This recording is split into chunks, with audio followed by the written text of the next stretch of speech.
এখানে 150 গ্রাম মতন কাতলা মাছের তেল আছে। আজকে বানাবো আমি কাতলা মাছের তেল চচ্চড়ি রেসিপি।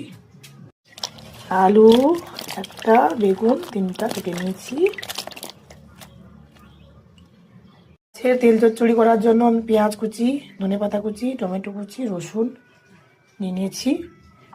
আর এখানে নিয়েছি আলু, বেগুন 3টা বেগুন দিয়েছি, একটা আলু নিয়েছি। তারপরে দেব পেঁয়াজ কুচি, লঙ্কা কুচি,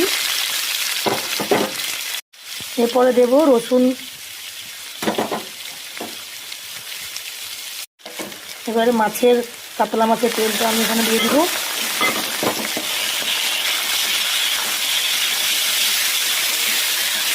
দিয়ে নাড়াচাড়া করব।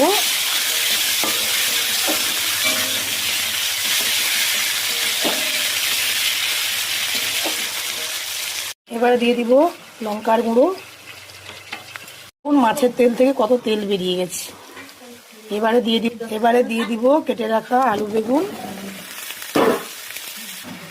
এবারে দিয়ে দিব স্বাদ মতো লবণ।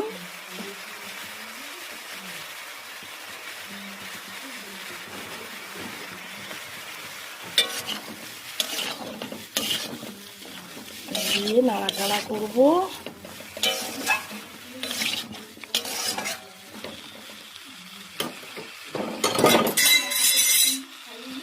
এবার অল্প আঁচে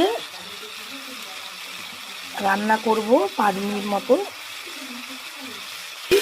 এবারে দিব ধনেপাতা কুচি। মাছের তেল চচ্চড়ি একদম আমার তৈরি।